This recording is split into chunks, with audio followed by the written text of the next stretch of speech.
টানা ছুটিতে স্থবির দেশের অর্থনীতি। দীর্ঘ সময় ব্যাংকিং সেবা বন্ধ থাকা নিয়েও ক্ষোভ ব্যবসায়ীদের।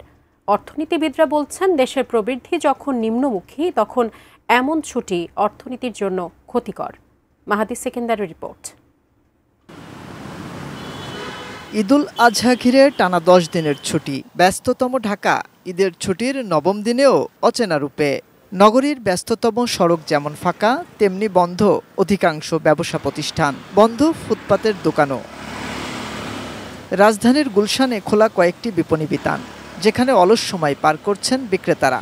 নেই চিরচেনা বেচা বিক্রিও। বিগত ঈদে এরকম কখনো হয়নি আর কি। ঈদের একদিন দুই দিন পরে খোলার পরেও দেখা গেছে যে আমাদের কাস্টমার সমাগমটা খুব স্বাভাবিক ছিল।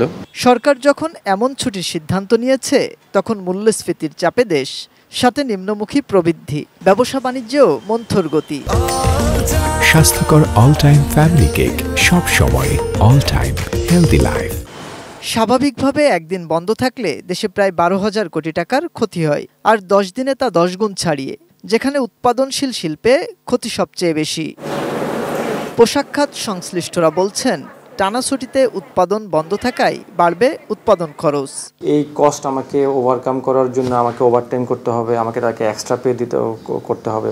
প্লাস এখানে আমরা যে শিপমেন্টগুলো রাখতে পারিনি বা যেগুলো আমাদের ডিলে হয়ে গেছে, সেটার তো এডিশনাল পেনাল্টি আছে, যে আমাকে এয়ারফেয়ার ধরা বা ডিসকাউন্ট অফার করা, সেভাবে দেওয়া। তো এটা ইস এ হিউজ লস। ব্যবসায়ীরা জানালেন, দীর্ঘদিন ব্যাংক বন্ধ থাকায় প্রয়োজনীয় লেনদেন নিয়ে ভোগান্তির কথাও। এই 10 দিন আমাদের জন্য 1 বছরের পিছনে আমাদেরকে নিয়ে যাবে। তো সেই ক্ষেত্রে আমার মনে হয় এইগুলি একটু আরও চিন্তা ভাবনা করে এই সিদ্ধান্তগুলি নেওয়া উচিত ছিল বলে আমি মনে করি।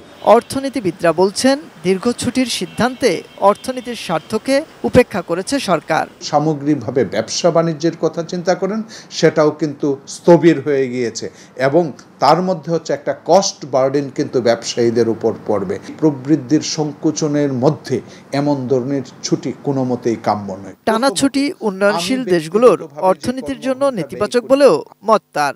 আমার মনে হয় উন্নত দেশ থেকে চিন্তা করা, যে উন্নত দেশ কেন উন্নত।